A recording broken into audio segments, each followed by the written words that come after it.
Getting in progress, we can begin. Boker Tov. So we're picking up on Daf Yud Alef. Yud Alef Amud Alef is where we got up to Masechet Beitzah. We've been going through this Mishnah, which talks about Hazmanat Yonim, right? Going and designating the birds which you're going to take for Yom Tov. So we got up to essentially it's the last line in the Mishnah. If you go back to Daf Yud Amud Bet. The last line of the Mishnah says that what happens if you designated the birds in such a way? We spoke before about a case whereby you designated white birds and found black birds, etc., i.e. what you thought you had designated, you find different birds.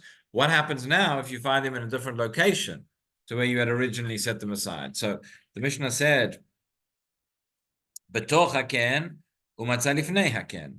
You had designated birds that were inside the cage, wherever it is, and now you find them outside in front of it. Then, in such a case, asurin. So we're going to have to see exactly what the case is.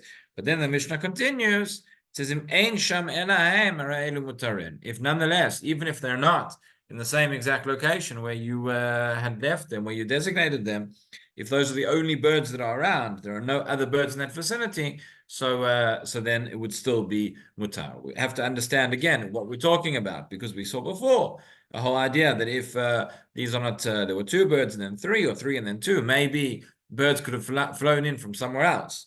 So if birds could fly in from somewhere else, what difference does it make if those were the only ones that were there? Okay, so the Gemara will address that point. But essentially, so those are the two cases.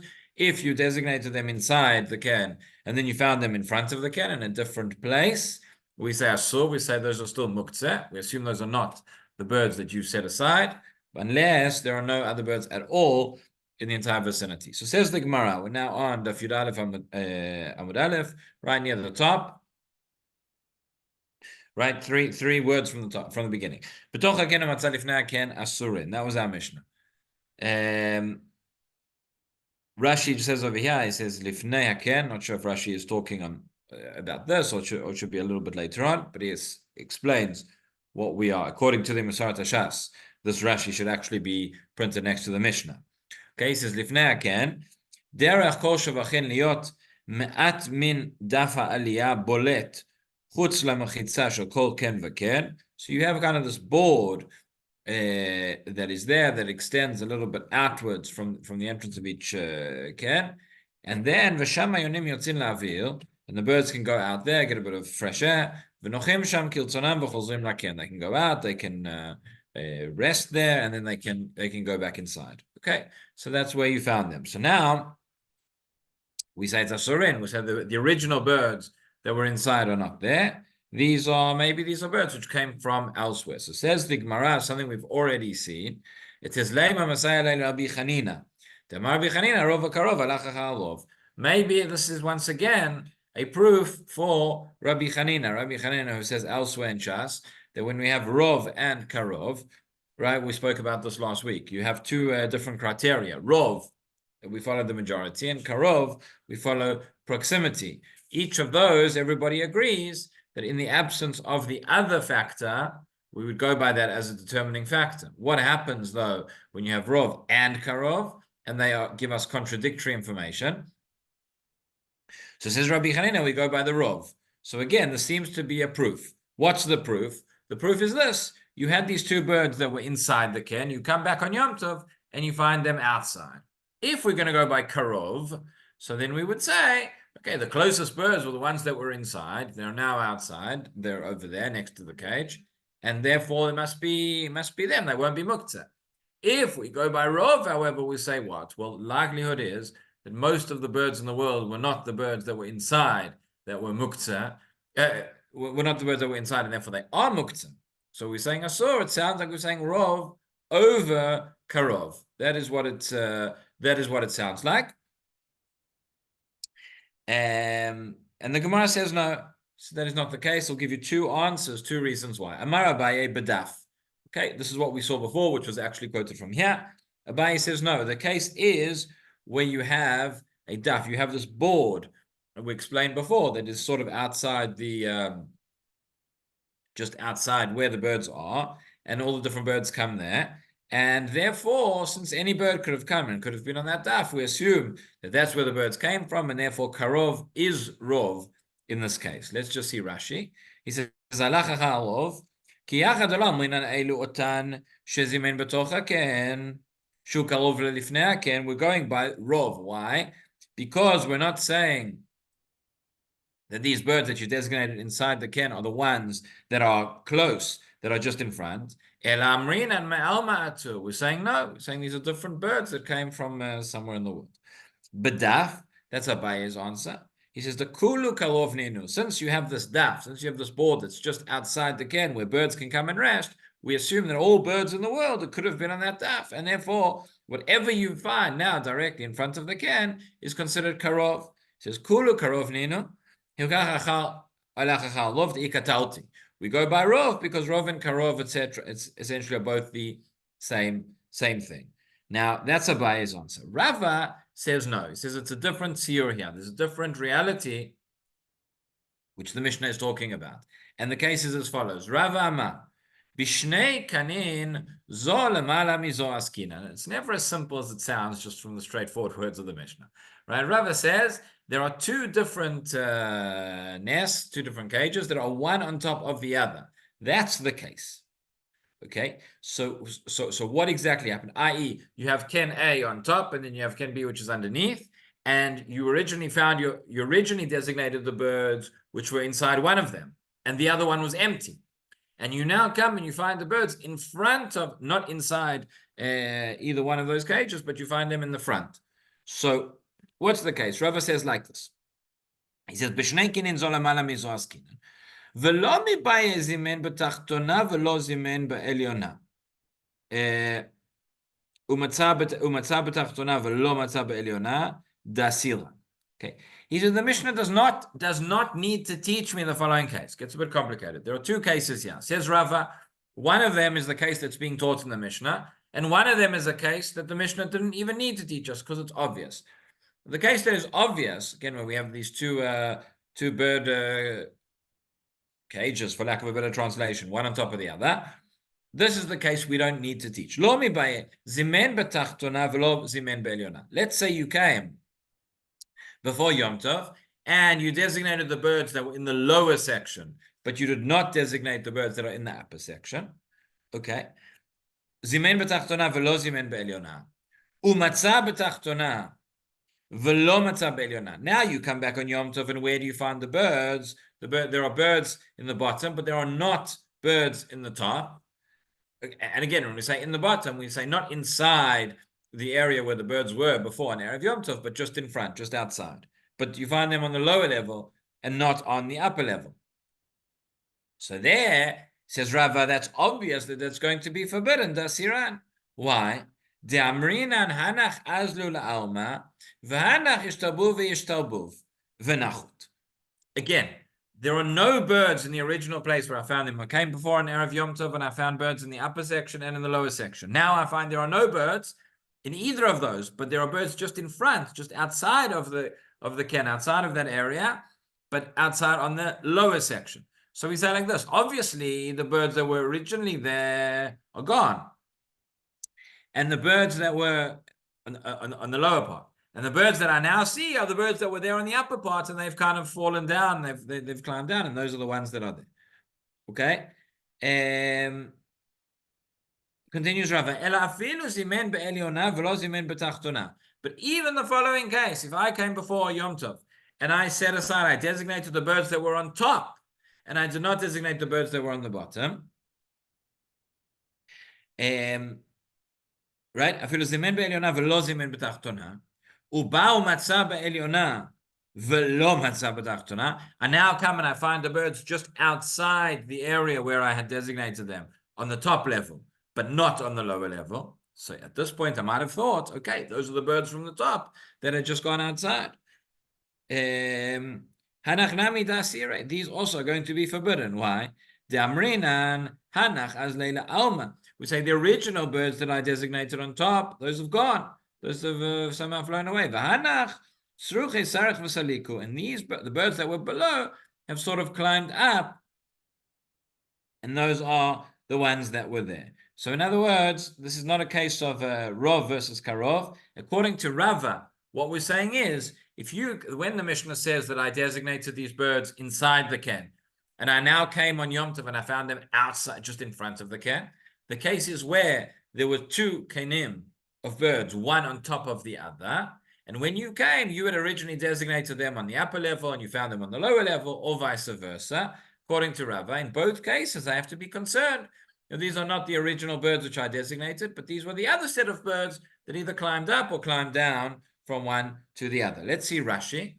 Rashi spells it out. He says, Rava Amar, Halo itzshach lashmuinan ela b'shnei kinim zo lamala mizo. It only needs to come along and teach me where I have this case of these two kinim, right? One on top of the other. Kinim, obviously, every time I say it, it's with a kuf, not with a kaf. We're not talking about lice, but we're talking about these areas of the nests for the birds. Okay. Dovecote. Yeah. So again, the shovach is the dovecote, and then inside the shovach you have different kinim. It's all divided into different sections. So it says kinim zolam alamizo v'shnehem gozalot. In both of them, again, when I come before Yom Tov to designate, there are birds in both of them. V'zimenet shebazo v'lo zimenet shebazo, and he had designated only those which were in one and not those which were in the other. Lemachar ba, continues Rashi, he comes the next day on Yom Tov, v'lo matzah b'toch haken shezimen. He doesn't find inside the nest where he had designated them, ela lefanav, rather in front of it. But in the other level where he did not designate, he doesn't find any birds, not inside the nest, not in front of it. Hilkach asiri. Therefore, these birds are forbidden. Right? This is why this has got nothing to do with Rabbi Chanina. We're not concerned that the birds are now found are just some random birds that came from somewhere else in the world. No. But since you didn't find them in their place, and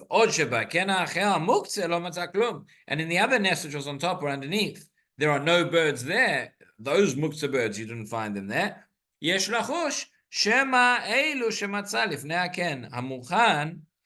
concerned that maybe the birds which you now find in front of the nest that you had designated, they did not actually come out from the nest over there, but they actually came from the muktzah, right? And then he goes on to explain that if it was, if the case is where you designated them on the bottom level, so then that's obvious that we're concerned that the birds from the top level came and fell down. But even if you designated the birds on the top level, we're still concerned that maybe it was the birds from the bottom level that came and climbed up. So that is how Rava explains that, and that's why it's got nothing to do with Rov and Karov. Either way, the birds that we find, we're still concerned that they come from Karov, and that's why they would be muktzeh.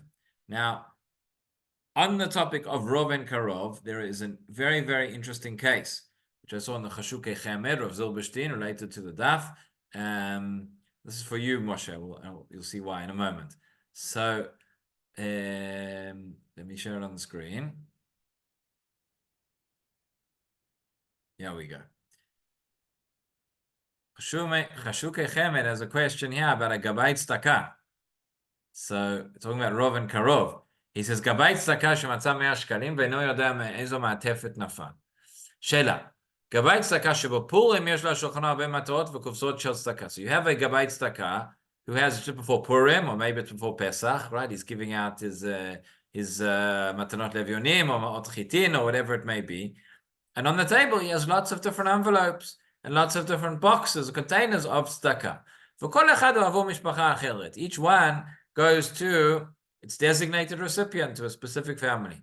רוב האנשים מביאים את הצדקה ומחלקים אותם שווה ושווה בין כל המעטפות. כך שיוצא שבכל המעטפות יש פחות או יותר סכום שווה. Right, so people come along and people are bringing the money and he's got it all, he's dividing it and counting it and sending it, and most of the envelopes have more or less the same amount. באחד השנים מצא גבאי 100 שקלים סמוך לאחת המעטפות. So here's the case, and this is the actual case that happened, I think, that he came and he found a 100 shekel note, or found 100 shekels next to one of the envelopes. Ve'eno yodea me'ezo ma'atafa nafla. But he doesn't know which envelope it fell from. מסתפק, האם יניחם לתוך אותה מעטפה הקרובה, או שמא ינחים בזרח הקרוב, ואם כן, היכן יניחה? So this is essentially our question. Do we say, right, do we say rov or we say karov? If we found this money, and he has all these different envelopes, do we say, go by karov, and then you should put it into that we assume it came from the nearest envelope, or maybe he should check how much is inside each envelope, and assuming they all have the same amount of money, and therefore we'd go by Rov, even though it's not the closest one. Okay, so he can't remember, he doesn't know where it belongs. What does he do? So it says here, Rav Zilberstein in the Chashukei Chemet, he says, Tshuva lechorat tzorech lanichav ma'atafa krova. It would seem that he would have to go by Karov, he'd have to put it in the nearest envelope. Av shemuvar b'Beitzah, this is our Gemara. Shabi Chanina amar sherov v'karov olchin achar rov, even though we go by, when it's majority versus proximity, we go by the majority. The Gemara over there says, in Bava Batra, if you don't have a majority, right, that's where it comes from. Also, the principle of Rov, so we know we had a few weeks ago, in Parashat Shavua, we saw Acharei Rabim La'atot. The Torah says you go by the majority. Where do we know? Where do we learn the idea that you go by Karov, that you go by proximity? So this is also in the Torah, where it's learned out by the Egla Arufa. Won't go into all the technicalities now. We spoke about it a little bit when we learned Masechet Makot, but the Egla Arufa they goes according to the nearest city, right, from where the corpse was found. So that's the idea of Karov. Okay, would that apply over here? Not so straightforward necessarily. He brings here a shut of Rabbi Akiva Eger.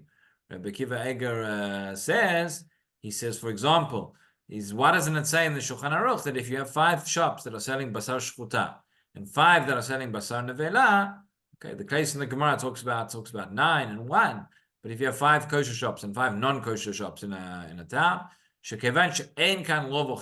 we don't say, since there's 5 and 5, there's no majority, that we go by you found this piece of meat and you don't know where it comes from. We don't say you go by the nearest shop. That's Rabbi Akiva Eger's question. We haven't found that in the Shulchan Aruch. And he says, Katav l'leitem mistafina hayiti omer davar chadash. That would have said the following svara. Does lo azlina b'tal kuva ela kshesh shtei chanuyot. Echad yisur v'echad eter. So says Rabbi Akiva Eger, maybe we only say you go by karov if there were 2 shops.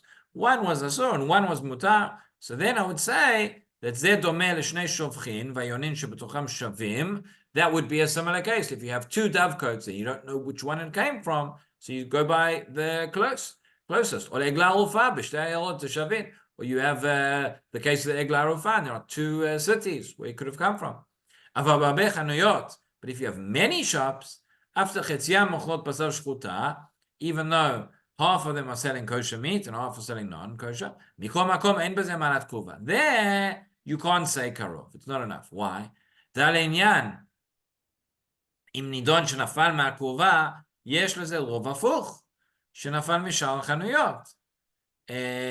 ובוודאי לא מקרוב נפל. If you say that it fell from here, if you're going to go by karov, right, in this case, you have this piece of meat, you don't know where it came from. There are 10 shops. So I could say the closest one is 1, which is the kosher one.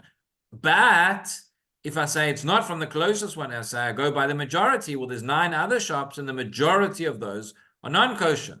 So there you have a rov, which is a fuch from the karov. So in such a case, he says we can't say it. So maybe that would apply in our case as well. Okay, he brings a Pri Chadash who says a little bit differently. Anyway, bottom line, going back to this Gavai Tzedakah, says Chashukei Chemed, he says Lo Zot be'inyanenu l'shitat Rabbi Akiva Eger ein amer shkalim shayachim l'matafa krova. Because of what Rabbi Akiva Eger said, we can't say that it goes necessarily by the karov, by the closest one. Kevan sheyesh kan rov matafot shem omrot she'amer shkalim eina shayachim la, because the majority of envelopes is not the closest one. Af she'arov eino omer lemi hu ken shayachet. Right, it says it doesn't say who it does necessarily belong to. B'chol zot kam b'zeh ano omem rov adif mikarov. We have to go by the rov. According to Pri Chadash, he says maybe not. Maybe you could go by the karov.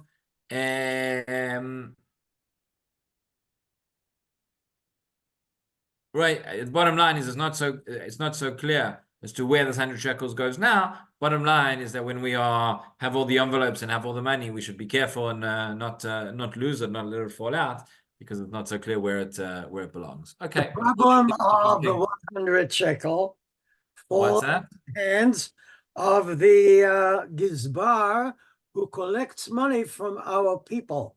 They're only ones who possibly would give something in cash. Again, most do pay by check. If at all, today everything is done havara bankait.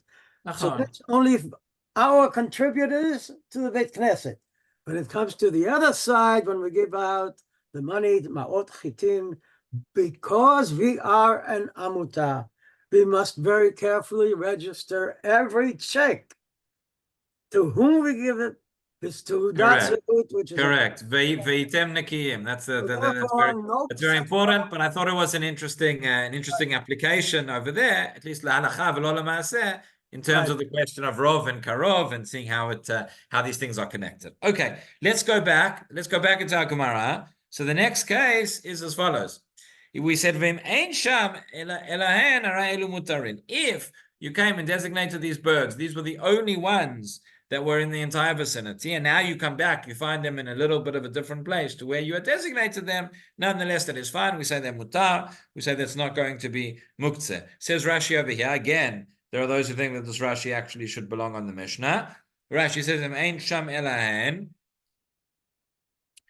Im ein sham elahen. Im ein svivotehem etmol elahen. Meaning, when you came to, Rashi adds in the word etmol. When you came to designate the birds, these were the only ones that you saw in that whole vicinity. Hare elu mutarin. Then when you come back on Yom Tov and they've moved around, okay, beseder. These are certainly the ones you had designated, and they've just moved a little bit where they were. Okay, so says the Gemara now. So what's the case? I don't